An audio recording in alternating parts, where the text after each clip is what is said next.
while taking care of your physical health is absolutely a huge priority, equally as important is taking care of your mental health. Having your mental health in check is extremely important, especially with these polarizing times in our world. We especially need to normalize taking care of mental health in the world of music. For many years, we've heard the tragic stories of musicians and others in that space who have succumbed to mental health challenges when they otherwise felt there was nowhere else to turn. For more information and how to support this cause, visit Live Beyond on Instagram at live.beyond27 or on Facebook at Beyond27. Thank you for your support.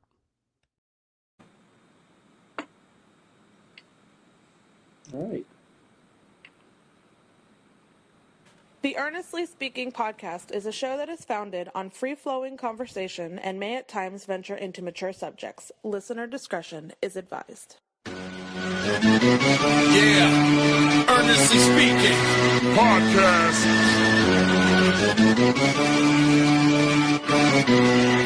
Let's get it. I'm a giant in New York, in Miami carry heat. So much more in store, my product can flood the street. Opinion Nation Godfather, CEO. Puff in the late 90s, gon' see me blow. Oh, got my hustle on, no imitation of that. Army of untouchables, Opinion Nation staff. Never an off season, homie, check the numbers. Heart throb in my own right, supplying southern comfort. Earnestly speaking, my ego is well fed. Earnestly speaking, you're too evil and no threat. See, I'm like a hurricane, you're a mild breeze. Earnestly speaking, leaving Eli a dynasty. Shake!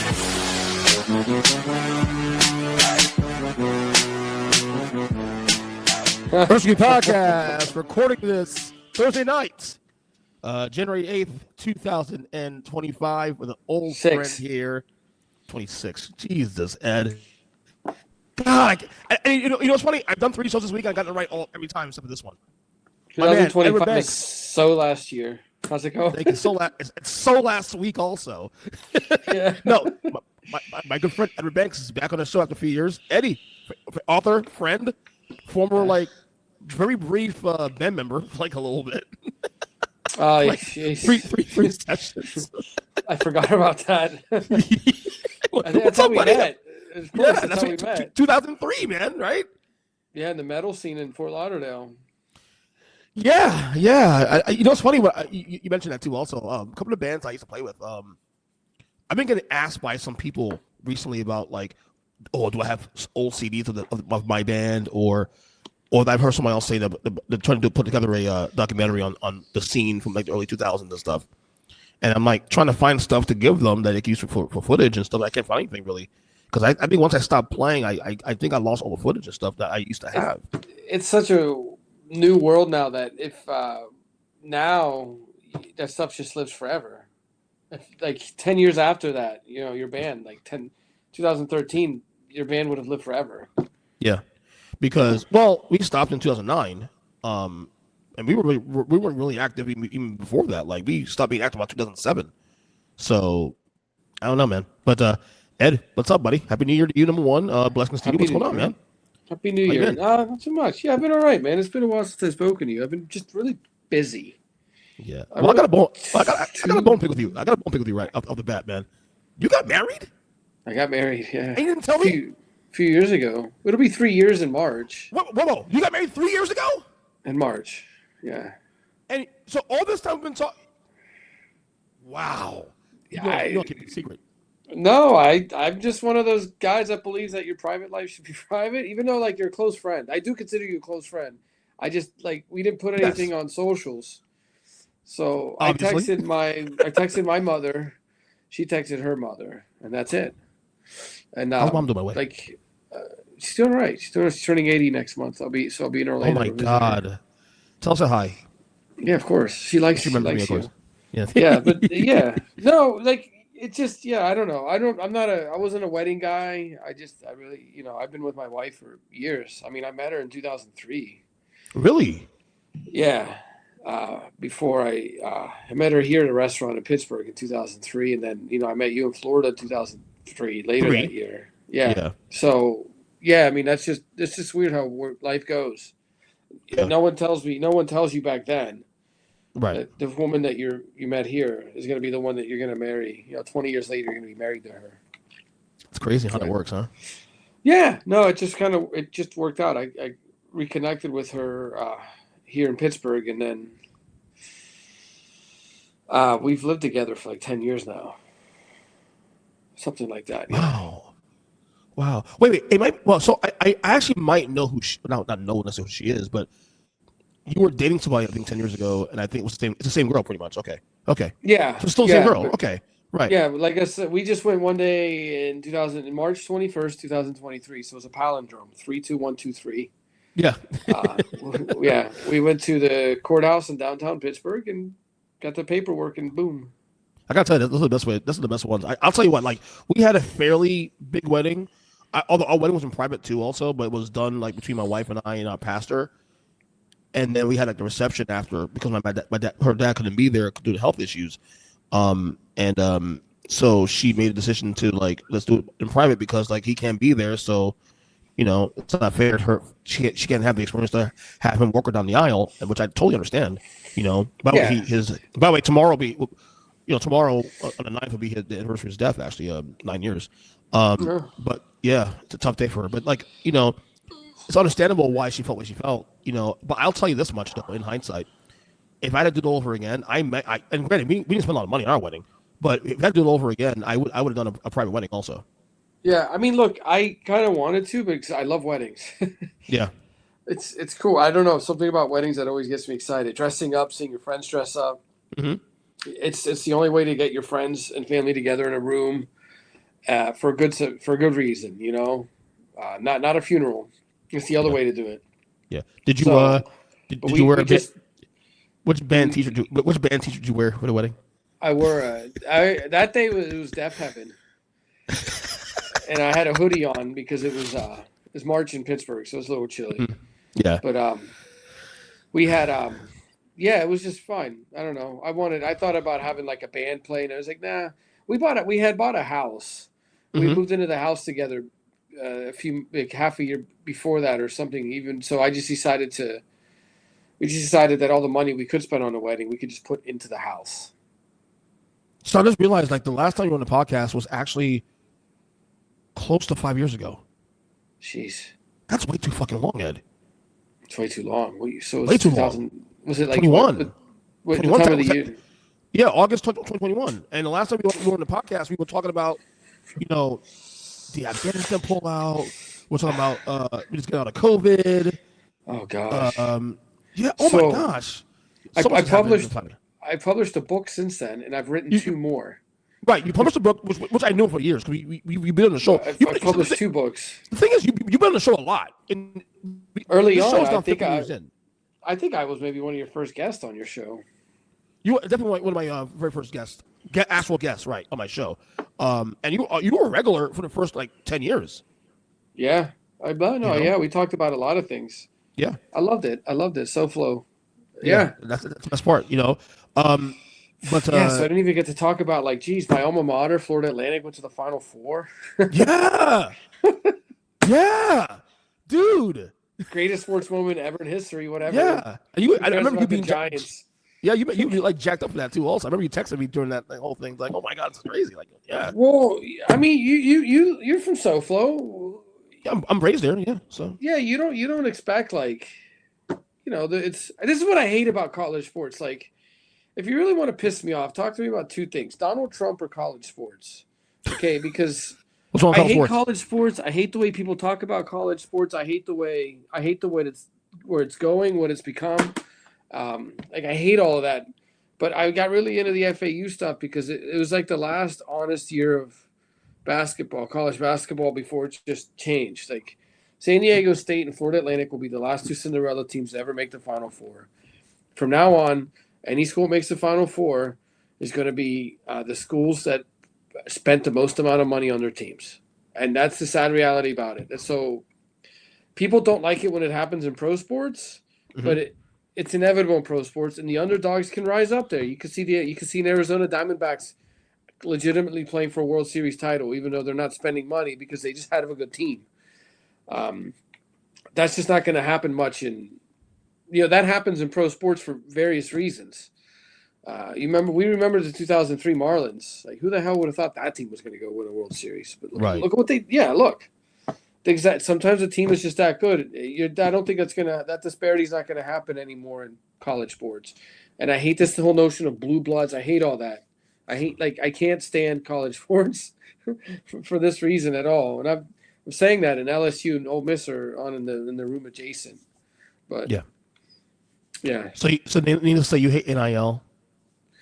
I don't think NIL is a bad idea. I think that what happened is that the NCAA opened. There's a box that opened that they can't close right now. Yeah. There's no regulation. It's funny to me is that a lot of conservative guys I know are really raging right now about college sports. And it's like, well, look, aren't you guys the unregulated guys? But look, people want regulations. We're used to seeing it when there's money involved. I think that's why. I think there's going to come a point in time where it's not even going to matter. It's a joke. It's a joke to even call an athlete a student anymore. And I don't mean this to disrespect those that are actually utilizing this potential of theirs to actually get a college degree. Okay, that great, but you're few and far between because it used to be that was what you led with. Now it's a joke. You're going to you have 4 years of eligibility. You're going to 4 different universities because all you're doing is chasing a buck. I know people that are professors. They just think they laugh at this notion because no, they're getting gen ed degrees. They're not. Yeah, this isn't like the John Thompson Hoyas. This isn't the Bobby Knight Hoosiers, where guys were actually getting college degrees. Don't forget about those two guys. I only bring those two guys up because they both had 100% graduation rates. Okay, coaches don't brag about that anymore. Right. And it's just a joke. So I have a feeling someday it's going to change. Within 10 years, maybe we can see a moment where athletes are just employees of the university. They no longer have to take college courses. They're just employed by the university just to play sports for that school. And they can be fired and hired like any other employee university. So you can have a quarterback that now says, I know I'm never going to be great in the NFL, but I really love being a insert school here. I really love being a Tiger. So I'm going to go be a Tiger for the next 10 years. I think that's what's going to happen. But who knows? And I don't know if people are going to like that. I don't think people are going to like that because they like the separation. Your pro teams are your pro teams. Your amateur teams are your amateur teams because this is the only sort of minor league system we have in college. I mean, for the NFL. Right. But yeah. The only reason why I'm pro NIL and I'm pro playoff increasing is because first off, with NIL, everything's not transparent. Money was always being passed around before. Yeah, of course. It's just that now you see it. It's just that it's not dark money anymore. You know what I'm saying? Now it's up. Yeah, and you have to that point, you have schools that have been sanctioned and are still on the record books for lost seasons, or like Louisville basketball has a title vacated. Awards for those athletes have to be vacated. Give all that back. Everything that they did that was illegal then is now perfectly legal per NCAA rules. It's within those rule structures. So bring all that back. There's no more dark money. Used to SMU or whoever, you give a guy $10,000 to come to the school, or you give him an extra $10,000 so he can keep his heating bill on or something during a cold winter in Michigan. And then what? What's $10,000 now to a college athlete? They're literally chasing up $2-3 million year long deals. They're only signing for a year. They have agents, for Christ's sake. Schools have general managers. So it's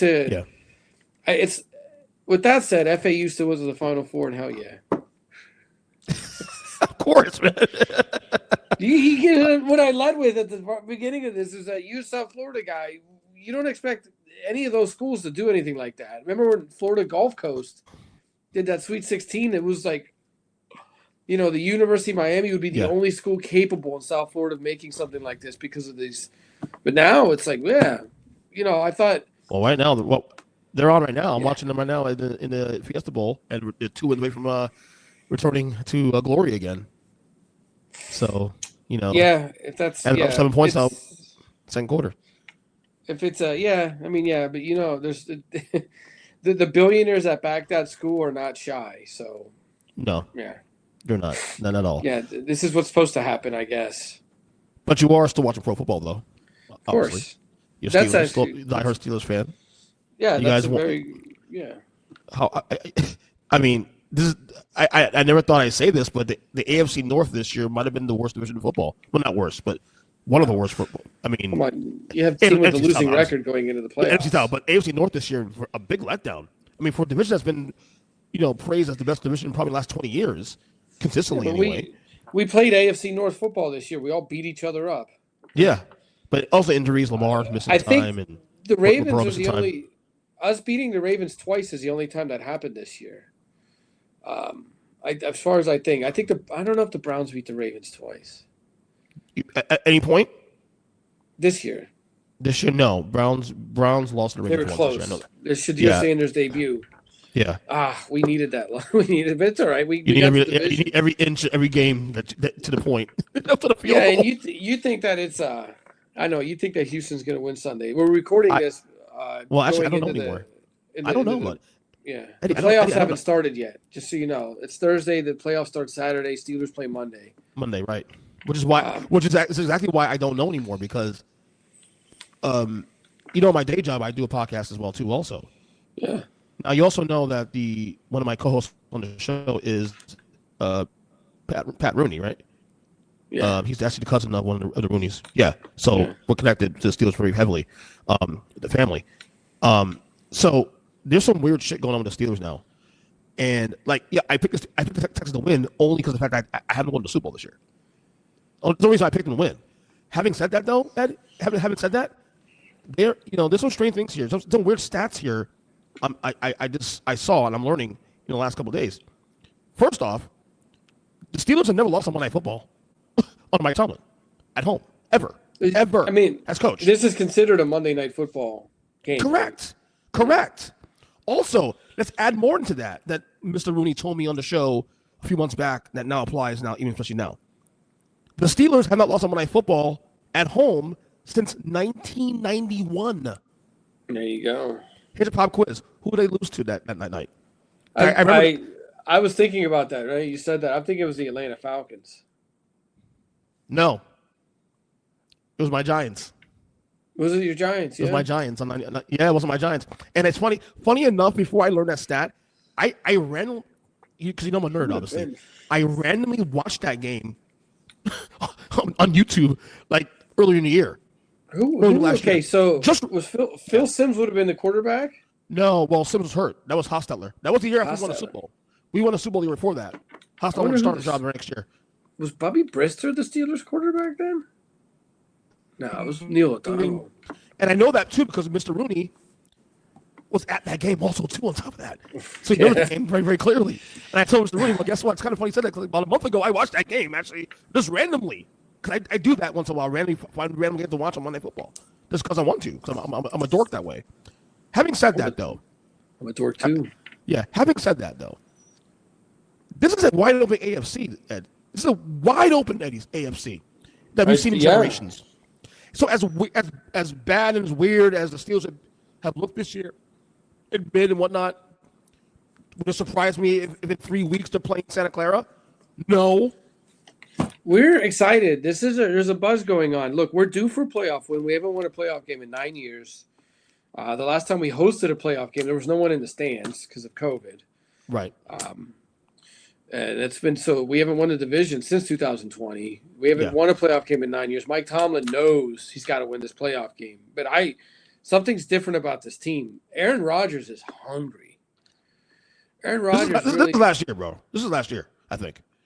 Yeah, but if this is his last year, with his career, you want to make that put that emphatic explanation point at the end of your career. Could you imagine the legacy talk if he wins Super Bowl this team has been knocking at the door. Our defense is so freaking good. Some of these guys are veterans, and Cam Hayward isn't going to be this good. TJ Watt isn't going to be this good for this much longer. This is it. Even Boswell, these guys, there's been a core of guys that have been Steelers here for the last 6 or 7 years. They haven't, we got to play football, man. And we've had some guys step it up, including Florida Atlantic's very own James Pierre. Our secondary looks great. Our wide receiver, we got to step it up. We're going to get DK Metcalf back. Yeah, we're going to do this, man. I think we're going to win this game. And I know the Houston Texans secondary is featuring another guy, Al Sharir, number 0 for the Texans, another Florida Atlantic Al. You love FAU, don't you? Good Hey, Lord. Harrison and their tight end Harrison Bryant is also. There's gonna be three FAU really? guys in that game. Yeah. Oh my God! Wow, Look at I that. didn't know that. That's crazy. Yeah. But anyway, yeah, I'm going to be Representing. rooting for number 42, James Pierre, with black and yellow, of course. And then if everything works out, we'll be going to Denver. I think Jaguars are going to beat the Bills. I think the Patriots are going to beat the Chargers, though a lot of people don't like that pick. I think the Patriots are still going to beat the Chargers. And we'll go to Denver. We'll get our playoff revenge back on Denver. Like, who cares? Get Tim Tebow out on the field. Tim Tebow way. Yeah, no. Forget it. I want that full game. I want that full revenge, and then we're gonna go right to the AFC Championship. This is the year to do it, buddy. This is the year to do it. We'll see who we play there. We'll This is see the year who to we do play it. in the AFC Championship game. Yeah. Because Denver is not. Look, kudos to they won some big games this year and whatnot. But Yeah, but you push them very around, they beatable. don't know how to push back. Okay, this is they're not there yet. Yeah, I'm skeptical. So, like, Great team, but you got to beat up you got to beat up on a weak Kansas City. You got to beat up on the Las Vegas Raiders. Yeah. No. Let's go. Here's the thing. So like, I agree with you on the Jaguars for the record. I agree with you on the Patriots only because of the fact that the Chargers are banged up. They're really banged up. The O-line's banged up. Herbert's still not healthy, so Pats will get a break there. Okay, so you'll draw Denver. Say you beat Denver, and let's say there's a world where the Pats lose to who play Buffalo. I would have the Not Buffalo. They play Jaguars. the Pats play the Oh, Chargers. you don't get home field advantage, unfortunately. No. I have the Pats hosting the Jaguars in the second round, Mm-hmm. and I have the Pats winning that. I have us going to New England to play in the championship game. Oh my gosh, a throwback. Yeah, throwback. come on, let's go. I was thinking maybe you get a Buffalo win or a Chargers win, or even one of those two teams. Well, if the Bills win, we would go to New England in the second round. Right, and you win that game, and then I Bills. I like Jacksonville. Jacksonville. But let's say you guys win 2 in a row, and Bills win 2 in a row. Ace Tallow game is in Huntsville again. That's right. I'm saying, I'm trying to cock up some things that, and again, home field advantage for you guys is a big deal because there's some weird things. You have priests down now blessing the fields for the game on Sunday to Baltimore. We always have priests blessing the field. This is Pittsburgh. Oh, really? This is Pittsburgh. I didn't know. I'm up for Pittsburgh. I know. I love it because Pittsburgh is the best. No, I'm glad that you saw that on TV. We all did. We all loved it. But let's go. Pittsburgh is a very heavy Catholic area. Heavy Catholic population, but the Okay. Towels. I do criticize Steelers fans a bit for being a bit fair weather, but I think they'll show up. Really? Are they for real? There were some empty seats in that game, Baltimore. It was just too cold. Come on, it's Pittsburgh. It's outdoor football. This is what I don't like about the Texans too. Are going to be leaving indoors. I have a skepticism about indoor teams winning big games outdoors when it matters. I don't think they're going to. The dynasties in football have been defined by outdoor football teams. Teams that mostly play on natural grass too. Like, come on. This football is, there's already an arena football league. We should ban indoor stadiums already. I see a point. Yeah, they want to host Super Bowls and Final trenches. Fours. Yeah, they want to host Super Bowls for the teams that play outdoors to go play in them. Do you think had you guys lost the game on Sunday, had that kick did go in, the loop field goal go in, is Mike Tomlin John Harbaugh? No, he won't get fired. You don't. I mean, I think it's tough that Harbaugh even got fired. You should have just let him resign. But I don't. No, that's a conversation that the national media held, so local people had something to argue over. I don't think he would have gotten fired. Because a lot of Steelers fans who don't want him gone, and I know you're one of the few that love the guy that wants him to continue staying and writing it out. A lot of people, it's the same. Like, it's a weird. I told you. Look, I tell you why people here hate him. Okay. You think it's race? You think it's race related? I've heard it. They tell you. I've known of people. They've blasted it out here that they've canceled season tickets and they won't get them back. They won't get the season tickets back, or they give their season tickets away and they won't get one. They won't take them back until a white coach steps back into that office. Like, it's the Chuck Noll, Bill Cowher line was so powerful for people, especially for people who grew up with Chuck Noll in the 70s. Like, football's changed too. Football's faster. It's far more aggressive. Positions are far more specialized. It's even like even though you can argue that Tomlin's done much better than Cowher has. He has done much more than Cowher has. Cowher had and look, throughout how many quarterbacks has Mike Tomlin had to coach? even with Big Ben missing an entire season from injury, even with Big Ben missing half seasons, we've gone to third string quarterbacks. He still has a winning record with third string quarterbacks. Mm-hmm.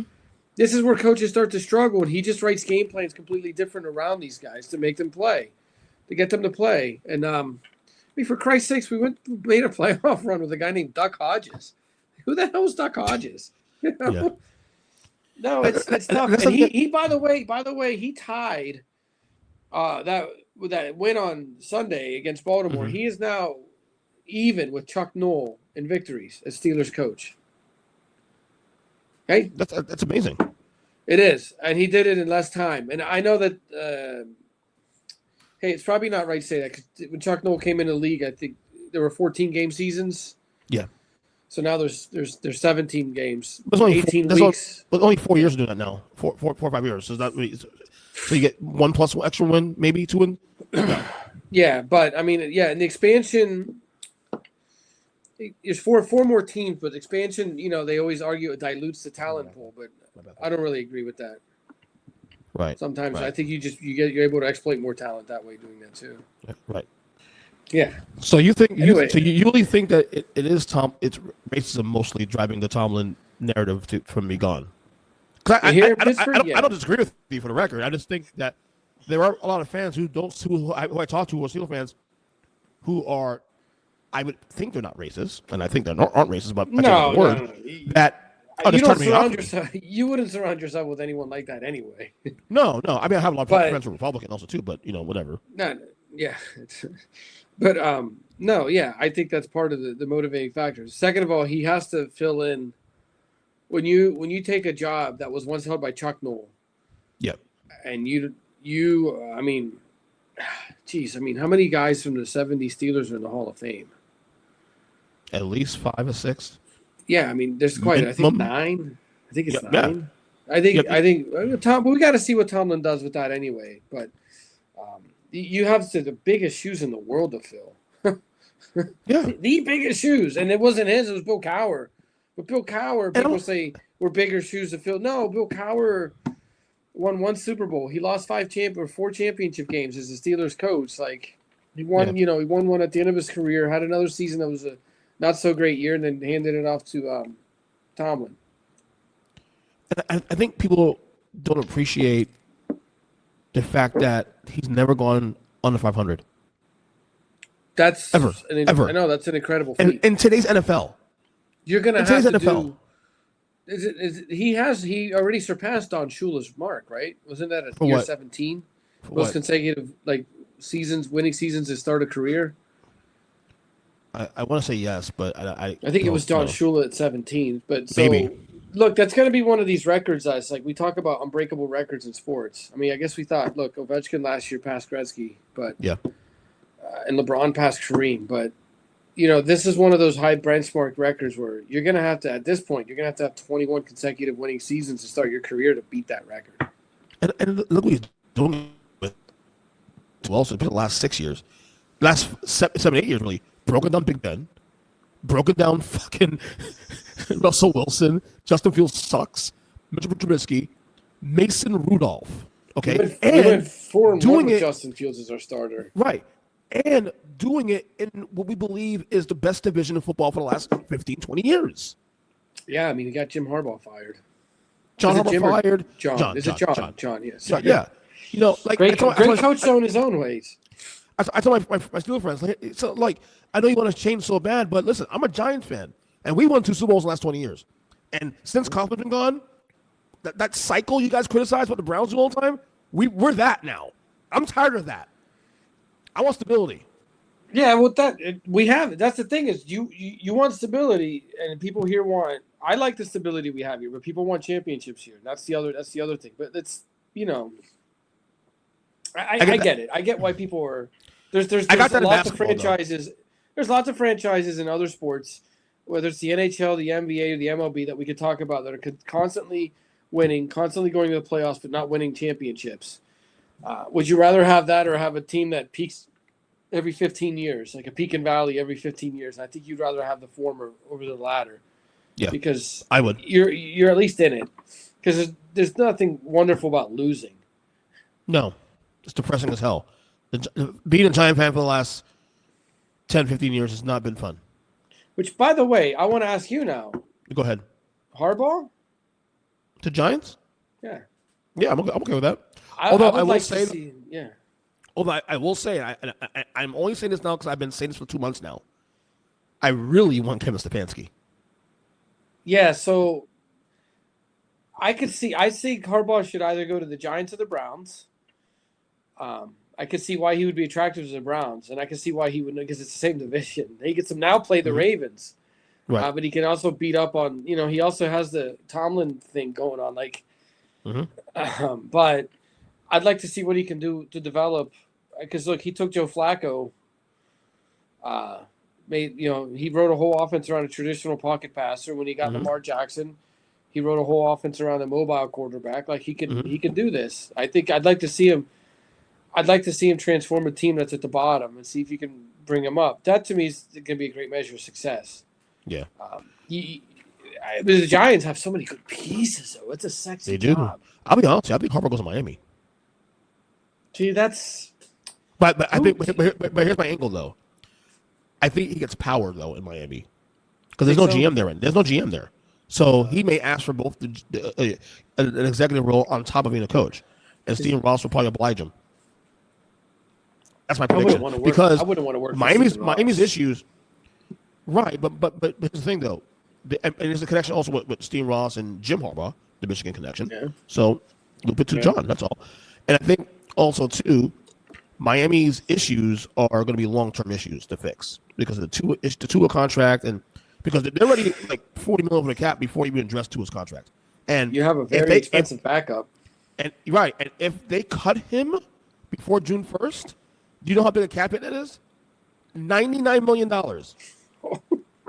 Okay, so he ain't. I don't think he's going anywhere. And if he's going to be staying there, they need a coach or an executive who's willing to stay for long term and the long haul.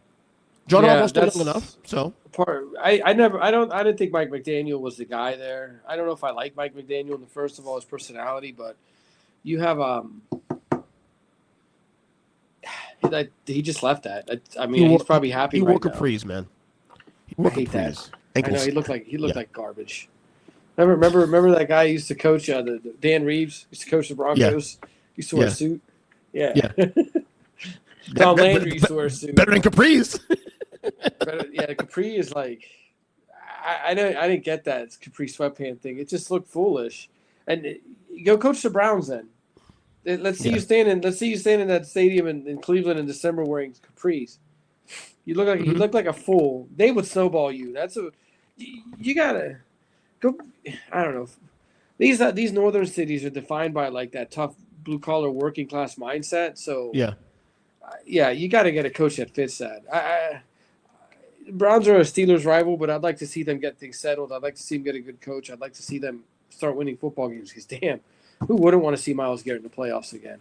That kid is so good, bro. And we were talking about on the pod at work. And I brought the question on the show. Like, I think we need to discuss this guy all the time now, and they all agreed he's definitely a top 10 guy, probably even top 5 all time. Yeah. Well, I let's see what happens. Harbaugh. I think Harbaugh is going to maybe Harbaugh loves that. That defense looks like the Ravens defense from back when. Like, come on.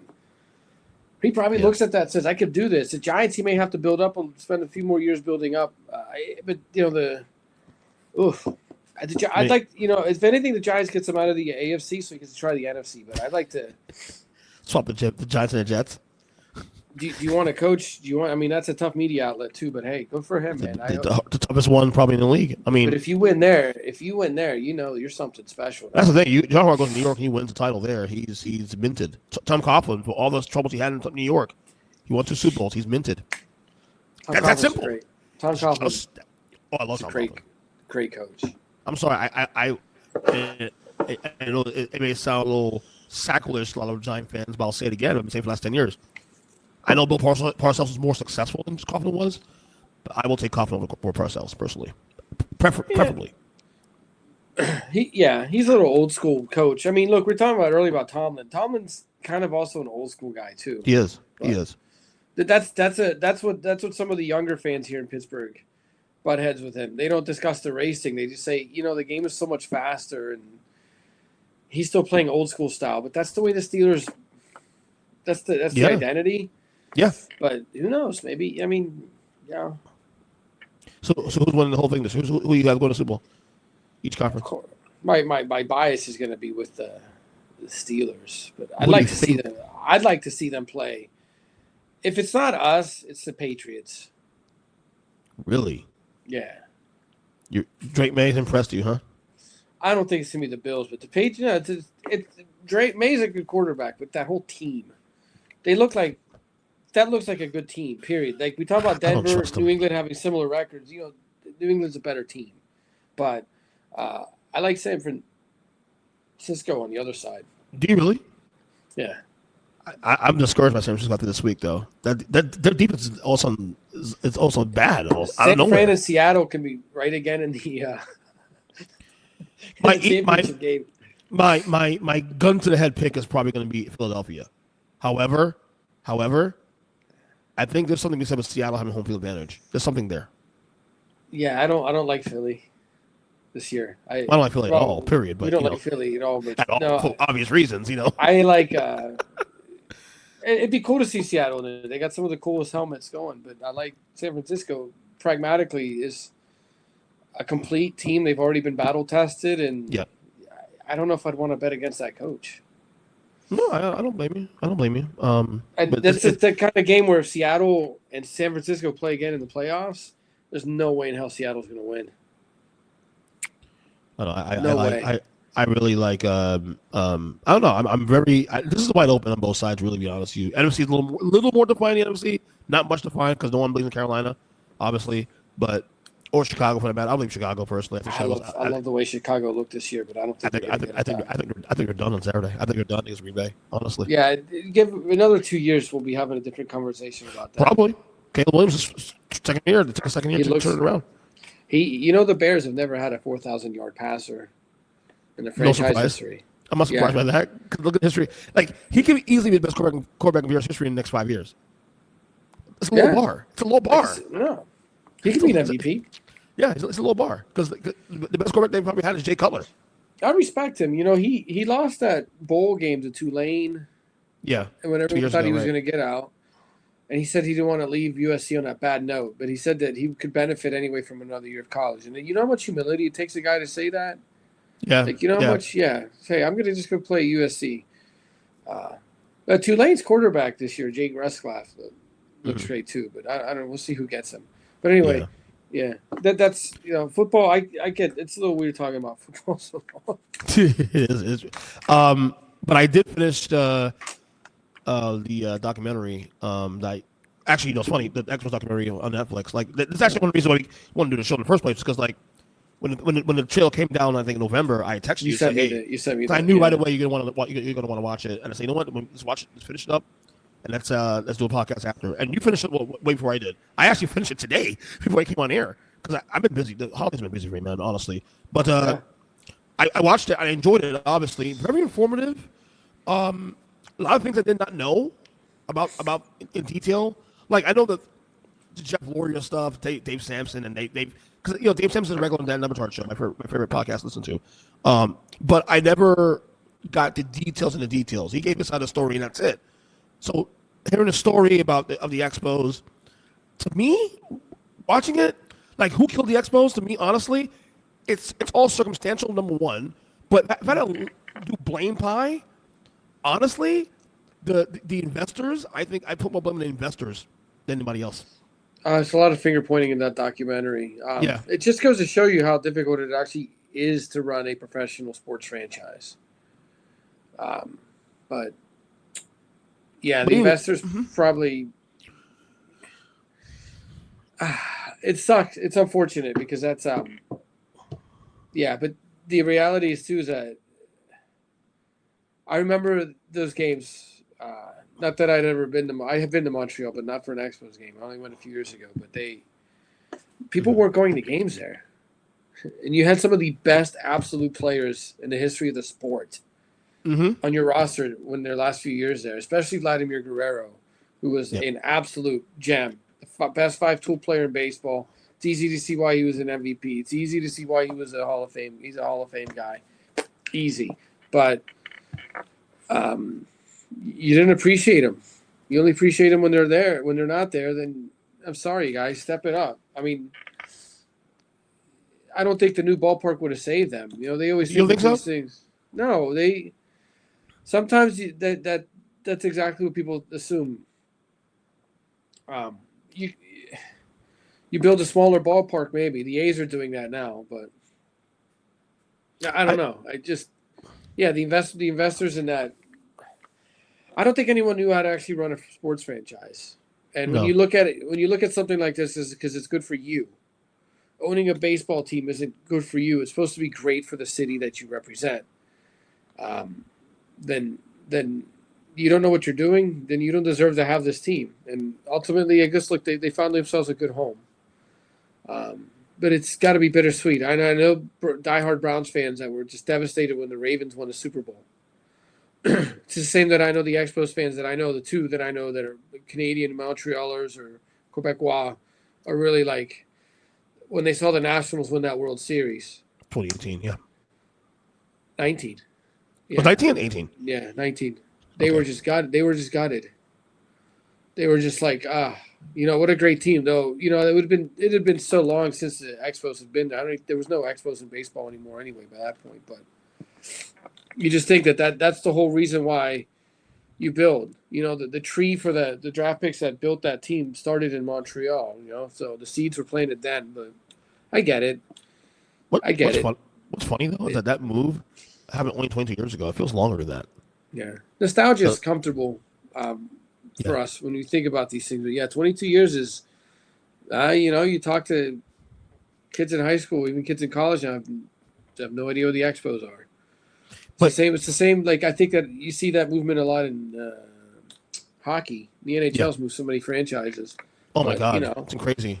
But I was talking at work. I was talking to some guys in high school that are big basketball fans. Even this guy I was talking to a few weeks ago at a party, he was a college graduate. I had no idea what the Seattle Supersonics were. None. Wow. I was like, oh, yeah, you only know OKC, huh? And OKC moved only 18 years ago. Yeah. So, but I mean, when you're a kid, you're not paying attention to these things. When you start to get into sports, yeah. But that's probably what OKC owners want anyway, to distance themselves from that. But with the talk of expansion in the NBA, yeah, let's go, baby. I think Seattle get a team back. They'll get a team back, I think, really. But do you think that's what's going to get a team back? No. Major League Baseball is going to probably have expansion by the year, at least teams in place by the end of the decade. Okay.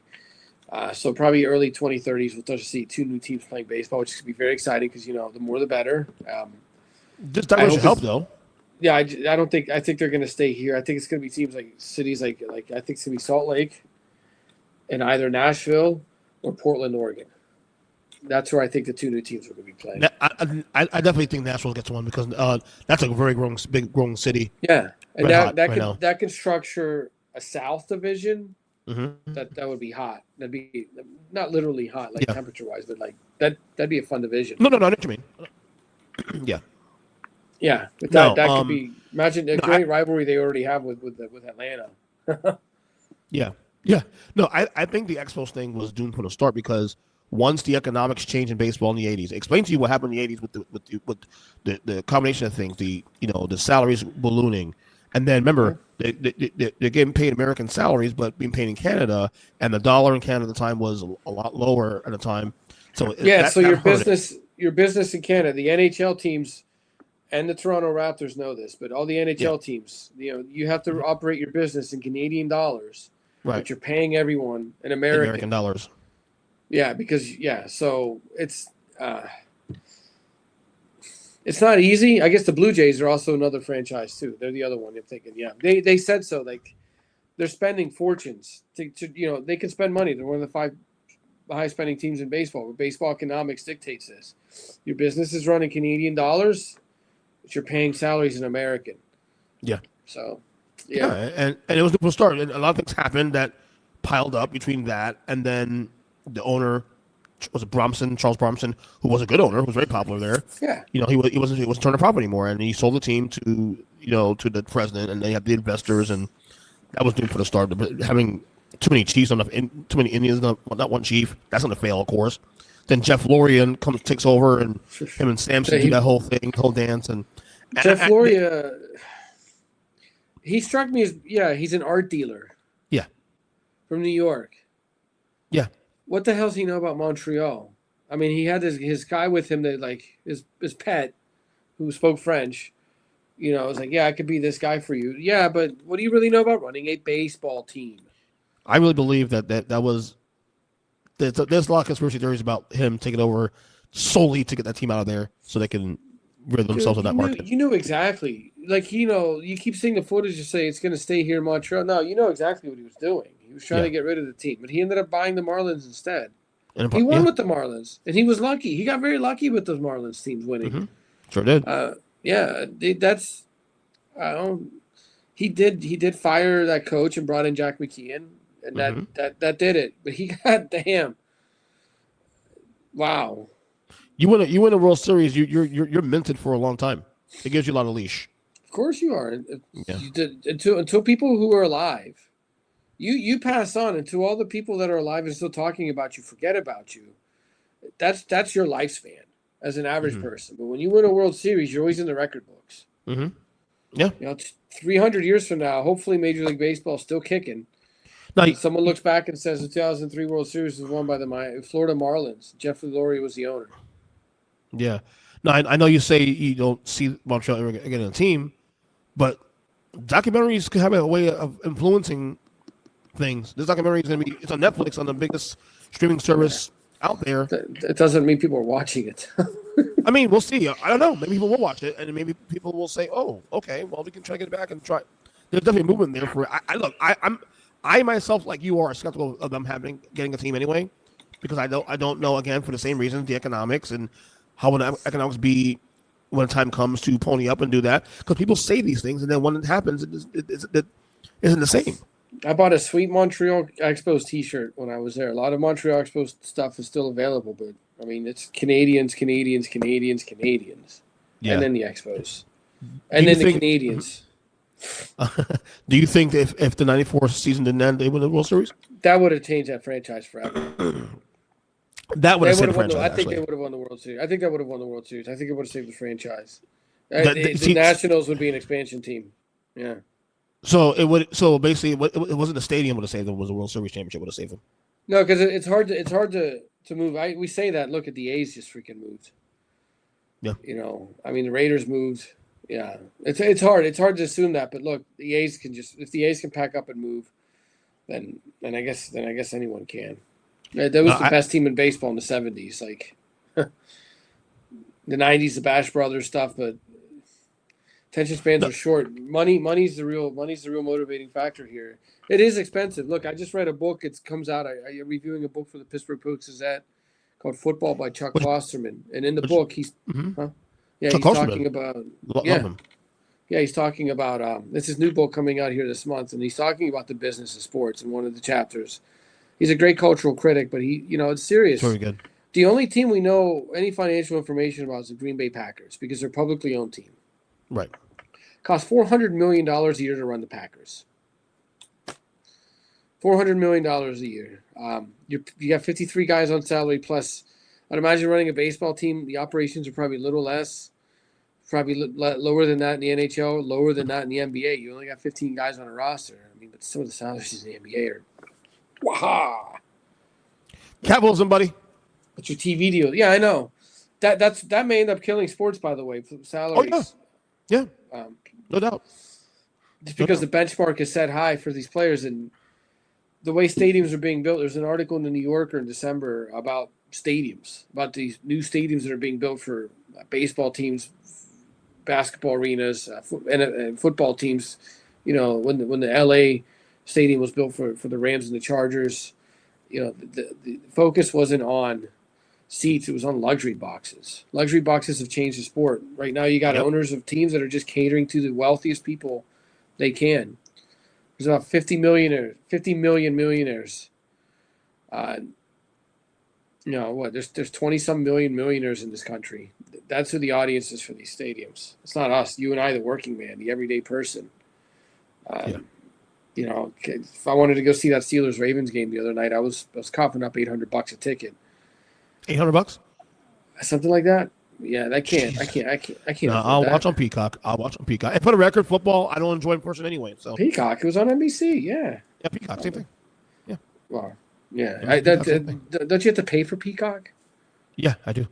Yeah, I don't. Yeah.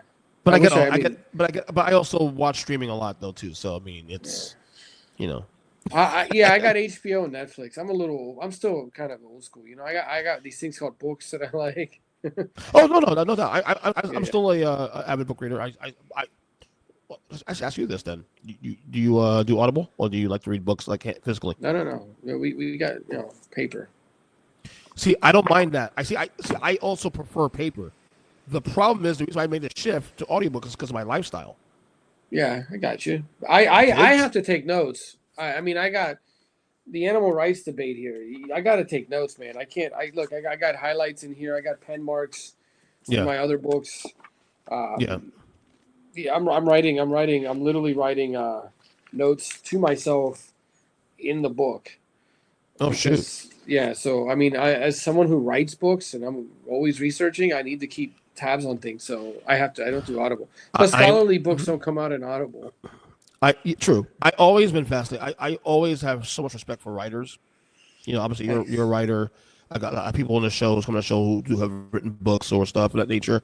I've always had a lot of respect for writers who have the patience to do this. Like obviously people listen to this podcast for years. They know that you wrote a book on Africa and heavy metal and the connection between the two. You wrote 2 books now. And you said the third coming out now? Is the third book coming out now? Yeah, I turned it in December. It's about hardcore music. Really? So yeah, it's going to be out on Bloomsbury Press. It's going to be called This World Was Never Ours, Identities and Ideologies in Hardcore Music. Mm-hmm. And then I'm writing a 4th book about how famous musicians protest animal rights. Wow. Yeah, I get to write a chapter about Paul McCartney. It's cool. Wow. I like metal, man. But I think Paul McCartney's kind of cool too. So I'm like, I got to research Paul McCartney. Oh, you're a Beatles fan, of course, man. I don't know why. Paul McCartney's amazing. I'm excited. Like I don't ever want to stop writing books. So no, I've always said I would write a book, but I don't know what I want to write about, and I don't know how to have the patience to do it. You know what I'm saying? That's the thing too. Also, by the way, you mentioned Pittsburgh Post-Gazette. Aren't they going down very soon? Yeah. I saw a report yesterday. They announced yesterday that on May 3rd they'll cease publication. They'll cease operations entirely. Yeah, that sucks, dude. We still have another newspaper in Pittsburgh called the Tribune Review. Mm-hmm. So we'll have one newspaper left. But it's a pretty sizable city here. This is a pretty sizable. The Post-Gazette gets 7 million views a month. 7 million people visit the Post-Gazette's website every month. So that goes to show you there's a value here in journalism. And I know some people are pissed off at the paywalls, but you got to pay for these things. I'm sorry. Yeah, you got to pay. You had to pay for a newspaper in the first place. Period. Yeah. But there's a direct correlation between the closure of newspapers, which has been happening since the mid 20-teens, and the rise of Donald Trump. There's a direct correlation between how we consume news and the rise of fascism. In the world anywhere. I know this because I've documented it. I've traveled to some pretty bad places in Africa. Yeah. And you see it on the person, you see it in ground. There's no free press in these countries. You need a free press. But people now would rather just go on social media. They're just scrolling away, and they'd rather see what someone tells them about things on TikTok. What does a guy on TikTok believe? That's what that's my guy now. We saw this a lot with anything, actually, with any event that's happening. Someone tells you how to think about something and you go with it. I don't think it's exclusive to any political party persuasion. No. Right. Yeah. Whether you're right, left, or centrist, you always find your comfort. I think people that are more midline, they're always the ones that are a little more critical, going to ask things. I have liberal friends that ask why I read the Wall Street Journal. I said because I want a different perspective on their opinion stories. The news is the news. The newspaper, the news section is still the news. Okay, That doesn't change. It's the opinion section that changes. Editorials, right?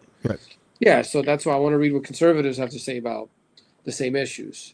I don't think there are many people like me. I get The Economist too, and The Economist is definitely a free market capitalist, pro-free market capitalist publication. Mm-hmm. The Atlantic is a nonpartisan publication, but Trump hates them. Yeah. But they're just doing their job. Okay, that's a free press, and when you have a combative relationship with the press, you're going to lose. So losing our newspaper is bad. For me, on a personal level, I contribute to the Post-Gazette. Okay. Mm-hmm.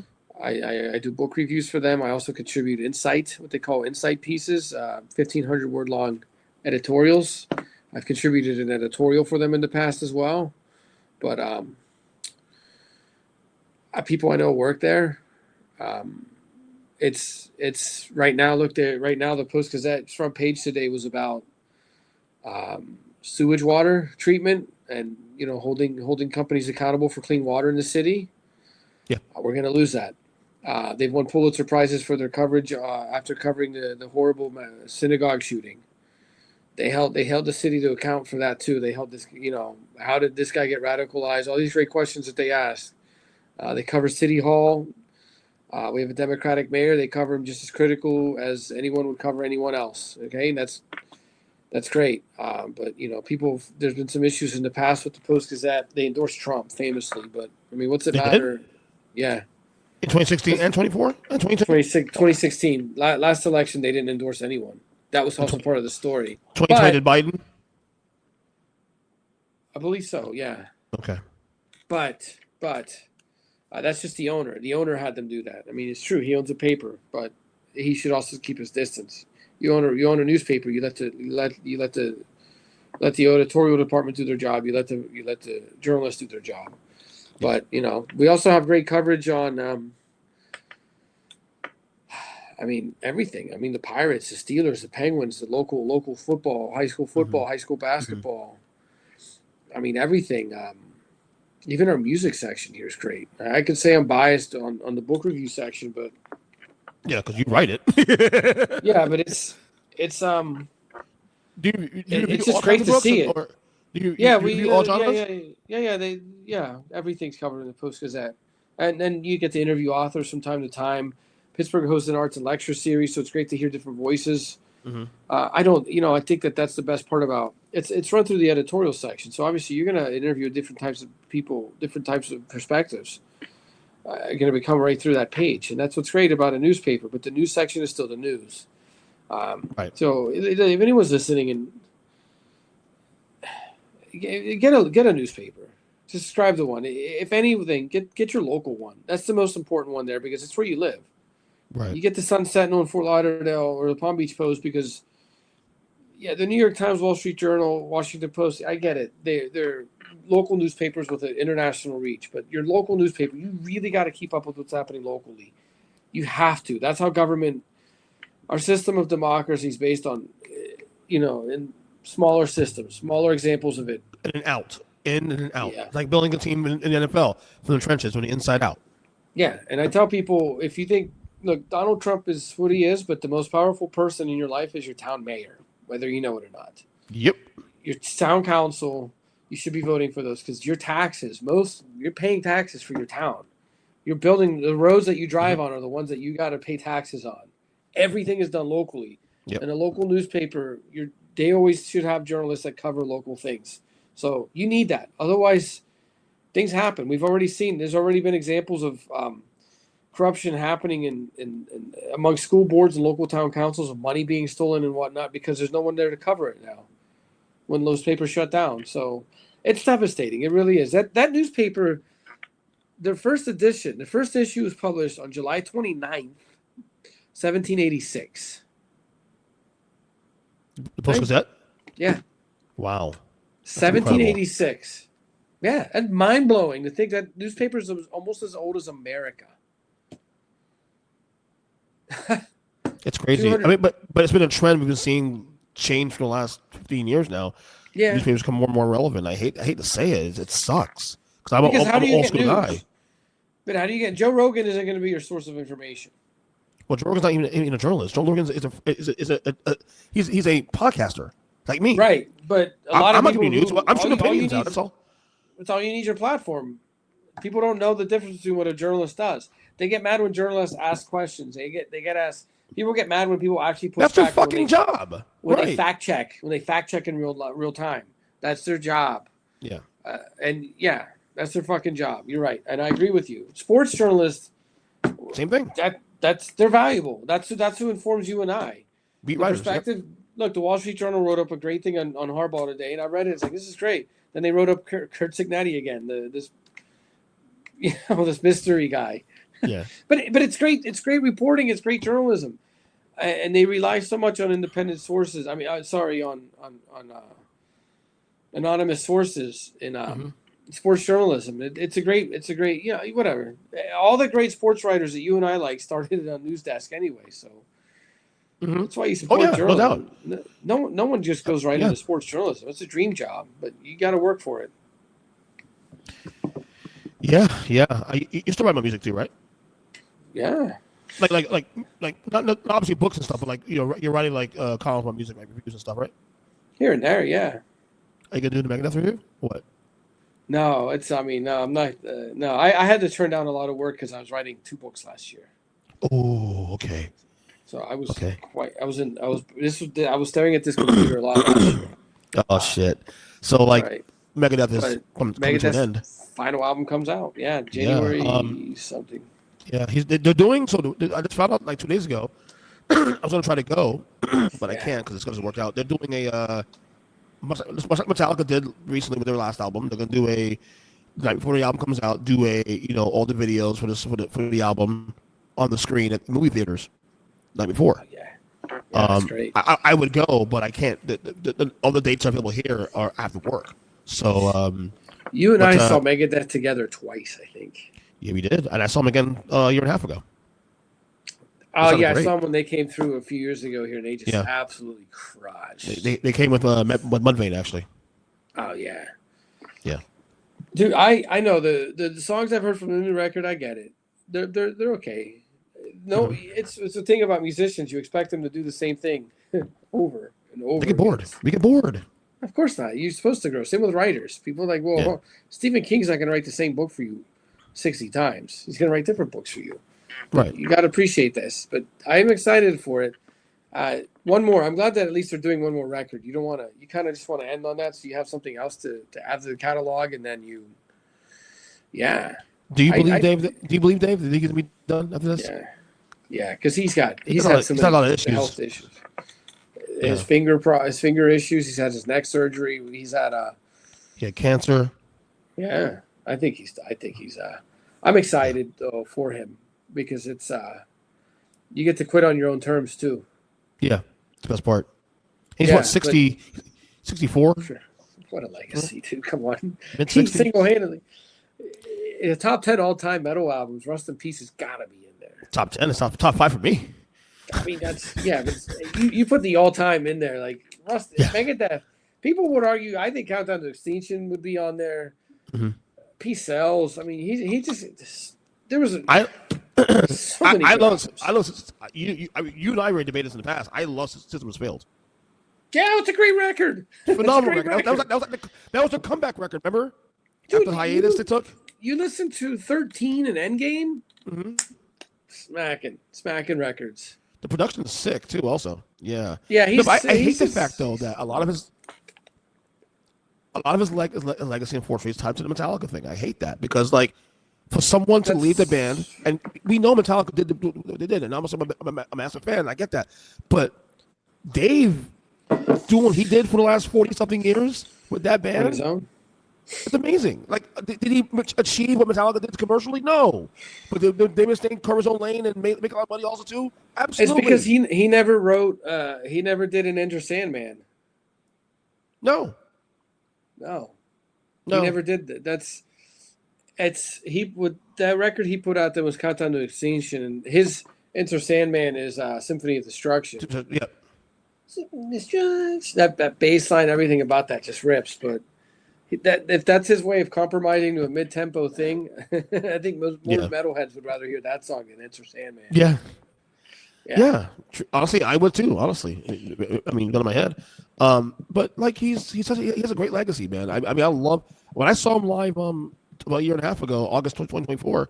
Man, I was mesmerized watching him, bro. I don't know how you feel about this. I've been saying this on record for years now. I personally think Dave Mustaine is the greatest guitar player in the genre. Me personally. I don't know how you feel about that. I think he's the greatest. He's great. He does everything well. Solos, leads, you name it. He does it all. He's great. He's right on point. I think he does it all. He's had to carry that band himself. Mm-hmm. He's had a lot of guys come in and out. You're right there. Yeah, I'm good. No, itchy eyes. Oh, okay. Yeah, I'm not crying. I'm not crying. He's carried that band. He's carried that band himself for all these years. So, and the drummer of that band is spot on. We saw him play the one with, now, right? The one now. Yeah. Remember we went to see Soilwork in Orlando, and that was the drummer we saw. Yeah. Yeah, we saw a lot of good shows together, man, you and I, man. We saw a lot of good shows, man. So what shows have you seen the last couple of years? Like, okay, I guess the last year if you want to go to. I haven't been for me in concerts. I saw Lorna really? Shore, I saw Biohazard, and I saw Death Angel. That's it. Was so the days that I had off, that I had time for myself, I just stayed in, man. I read for pleasure or just watch movies. So go ahead.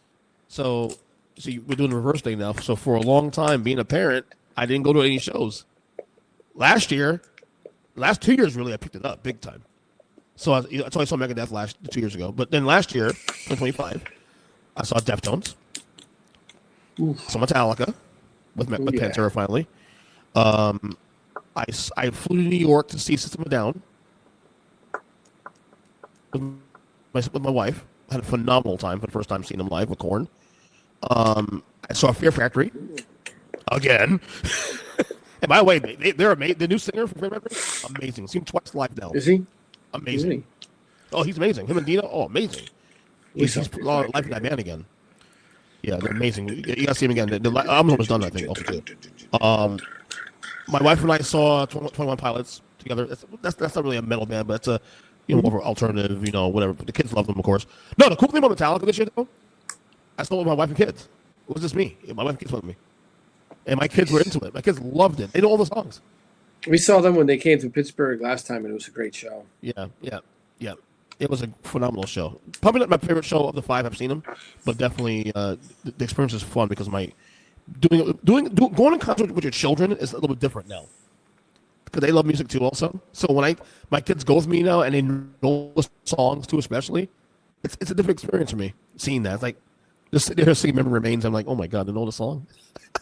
They know Whiplash too. Oh my god, it's great. So that was awesome, man. I had a they had that like Stranger Things yes bump, which is great for them. Yeah. They were very happy about that. Yeah. Did you watch that show? Yeah, watched it. I didn't watch it. I watched. So no, that's a lie. So I watched the first 3 or 4 episodes of season 1 when it first came out, and it was okay, but I didn't finish it. I was like, I'm gonna watch the rest of this stuff. I'll watch it down the road, and I never picked up on it again. But honestly, I feel left out now because everybody's watching it. My oldest son watches it. My wife watches it. All my sister-in-law's watching it. They're all watching it. I'm like, I feel left out now because I like being part of the conversation sometimes on some of these things. Like Game of Thrones, I was part of it, so I feel kind of left out on it, man. So I'll watch it. Yeah, it's all right. I mean, it's a bit derivative at times, I think, but it's entertaining.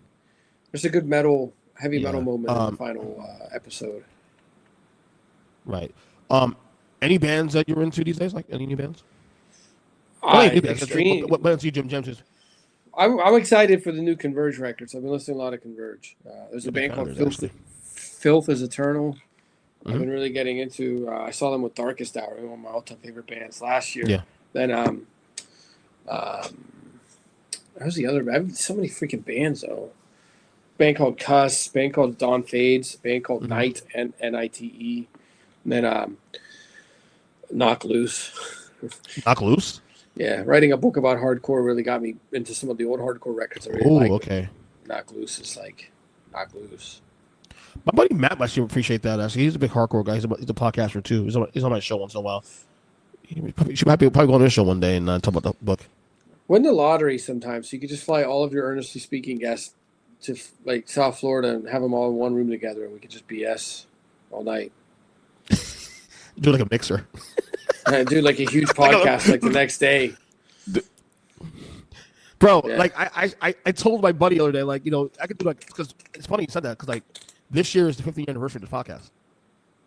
Yeah. Would you believe that shit? 50th anniversary of the podcast, and I'm proud of myself really, because I never stopped. Like the hiatus I've ever gone on is like maybe 3 weeks, and that's not really a hiatus. It's a break. It's just a break, you know. But I've 15 years straight. I've done the show consistently, putting out content no matter what. And I mean, it's obviously evolved through the years, gone from a sports show to like just like more variety. Still sports, mostly sports, but a variety. But I was telling my friend the other day, like I could do like the Hall of Fame of guests I have in the show. You're definitely the Hall of Fame of guests on the show. That's for damn sure. You know, there's all our recurring guests we have on the show through the years that everybody knows. Kyle and Jim, and obviously G. He's not around anymore much, but he's still, you know, one of the originals. So it's a lot of guys that through the years that come to the show and that, you know, that still you know, come on now, and you know, they're like retired to Jersey, you know, if you want to call it. It's kind of cool, man. It's kind of cool. Last year, the Ozzy Osbourne passing, that was the outpouring of that was actually not that was shocking, but it was actually really cool to see the love he got toward the end. Did you watch that last concert before he passed? No. I did not. We had yeah, no, I was no, I did not. One of the things I'm doing as a editor of an academic journal is I put together a collection of essays from scholars to talk about Ozzy, because I was kind of moved by that death. Mm-hmm. You realize that, like, you know, I was too. yeah, because what metal has done for me, it's taken me around the world, man. Like, I've gotten to meet you. I got to meet my wife. Yeah. Like, I've got all these people that I know because of metal, and that's all because of Ozzy and what he did. Is she metalhead too, also? Yeah. Okay. We're going to like Ozfest. We went to Ozfest together. There's quite like 2 or 3 of them together, man. So yeah, we had a blast at those. We love those Ozfest. Yeah, I went to Ozfest that year to see Sabbath. You and I. Mm-hmm. You and I did. We went to 2, I think. Maybe. I remember. Yeah. Yeah, but we did go to one. It was a big one. And then Flames, Soilwork, The Haunted, Black Dahlia, As I Lay Dying, Mastodon, Killswitch. There's so many bands. Ozzy sounded like shit though that night though. Let's be real. He didn't sound good. The band sounded great, but he didn't sound great. He was out of tune. He was definitely not with it, man. That's what I remember about Ozfest. Yeah, but he, of course, I was saddened by that. I had the pleasure. It was one of the great moments of my life. It was a full circle moment going to the Ozfest and coming back around to Birmingham, England, the museum there. They had the Home of Metal exhibit to celebrate Black Sabbath. Mm-hmm. And I got asked to speak as part of a conference attached to that exhibit. So I thought that was the coolest. Like, it was the coolest moment for me. Like, here I am in Birmingham speaking in their hometown about what their music has done for the people, for metalheads in Africa. You know, I was like, yeah, and here I am, and I was like, oh, I was pretty humbled by that. I thought about that a lot last night, like that night that he died. I was cutting the grass when I found out. I took a break from cutting the grass, found out, and I still went back to mow, but I was just devastated. I was literally doing my 2-mile walk, and I no lie, I'm not even joking. And I said this on the podcast around the same time I did a tribute to Ozzy on the show. I was playing "My Mom Coming Home." Oh no! It wasn't "My Mom Coming Home." What song was playing? What an Ozzy song was "No More Tears." No More Tears. That's what it was. No More Tears.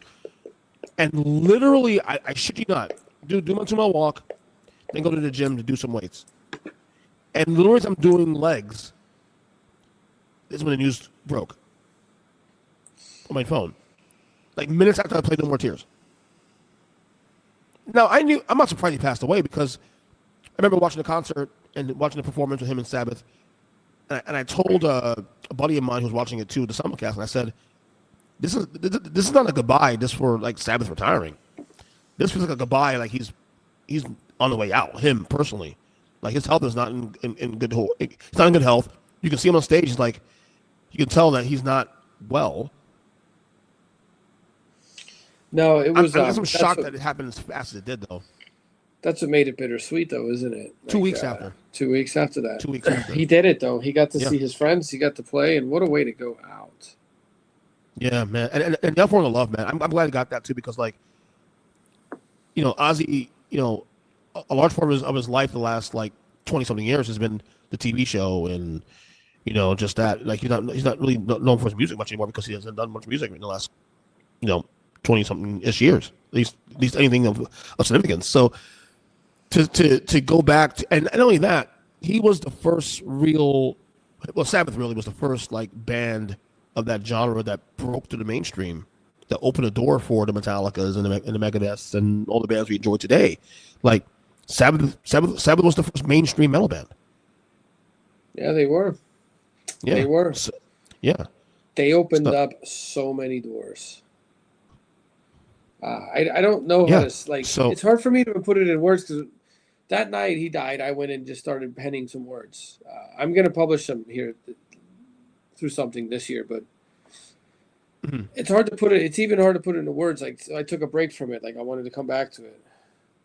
Yeah. So. No. So you didn't write anything up after his passing? No, I did.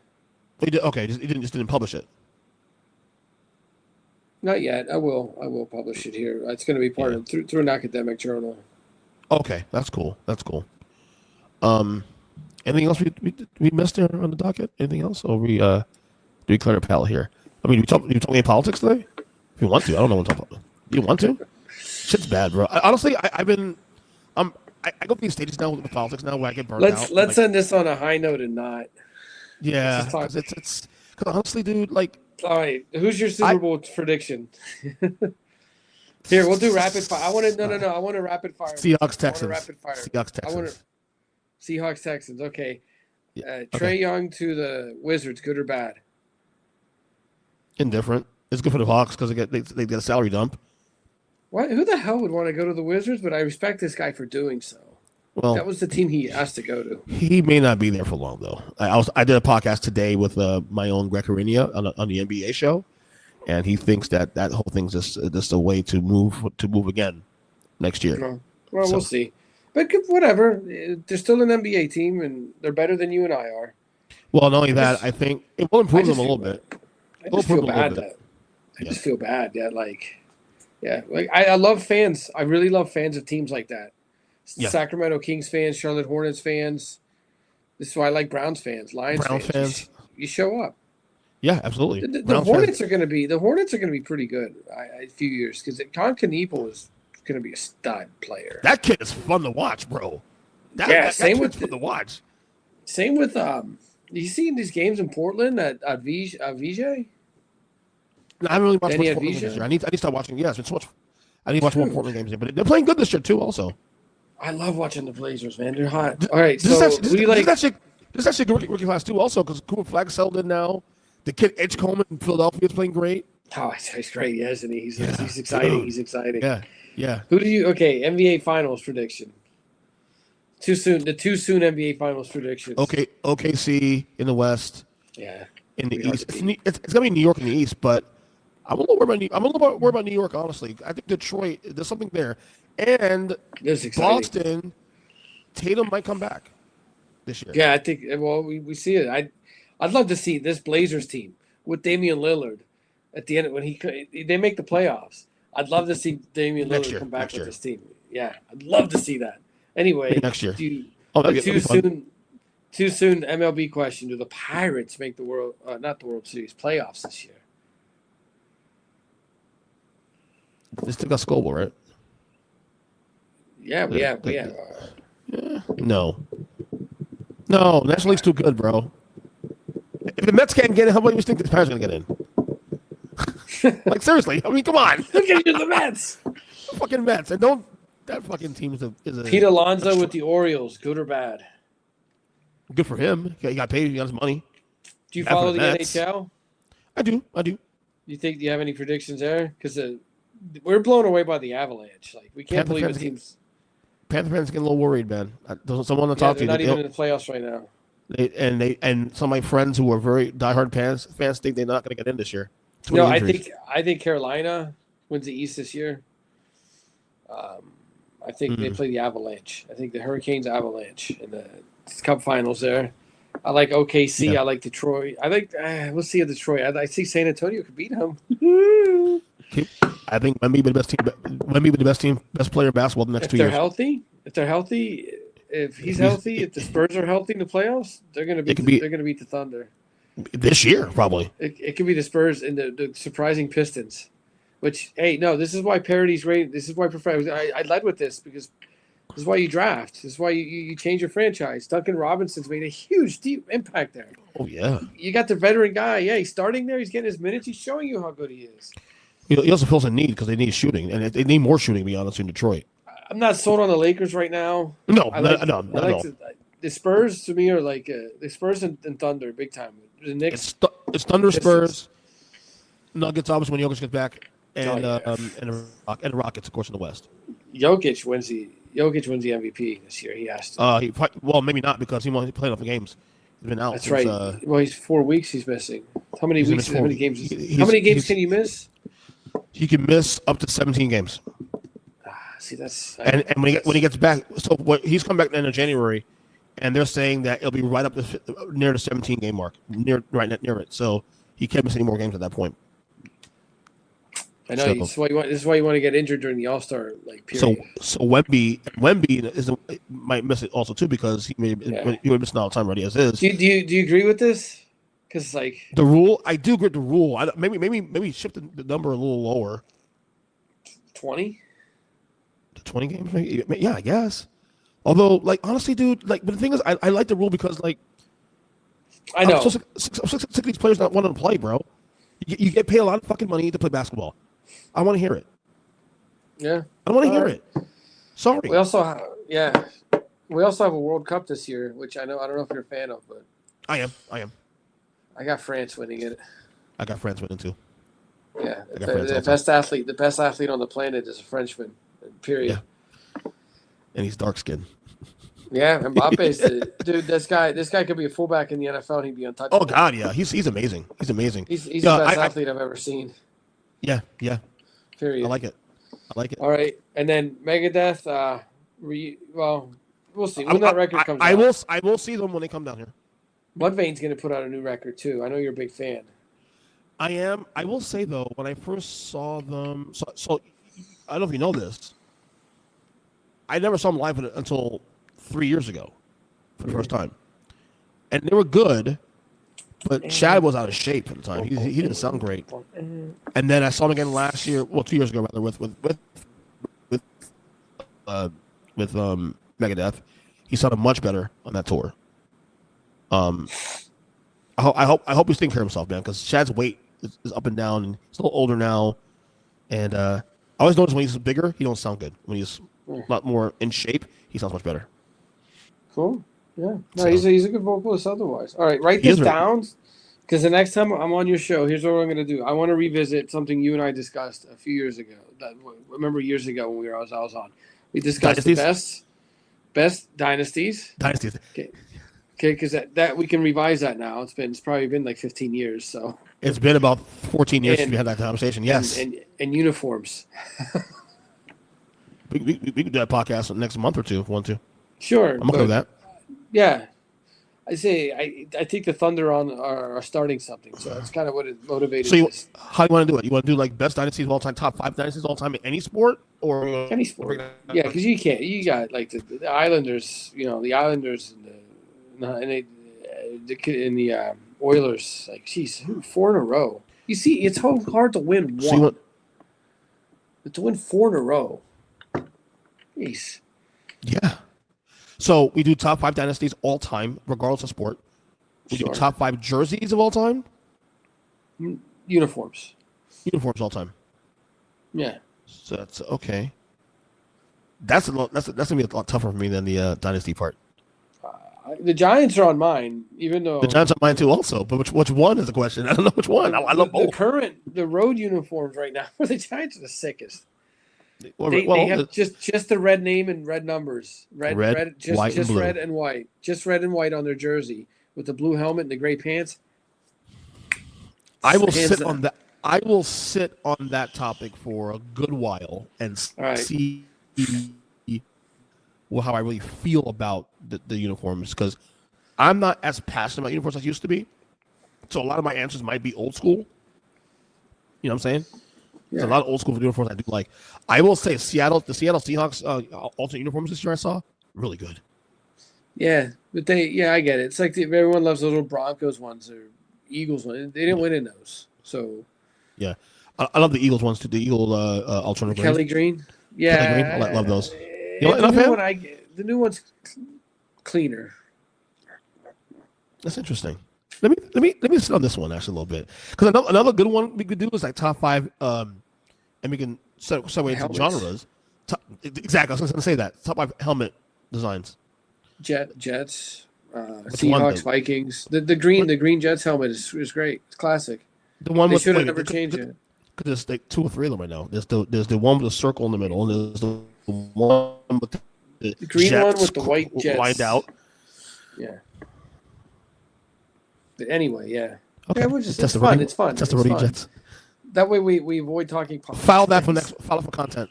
The next podcast. Okay, buddy. We'll talk. Well, great job as always, and I'll talk later.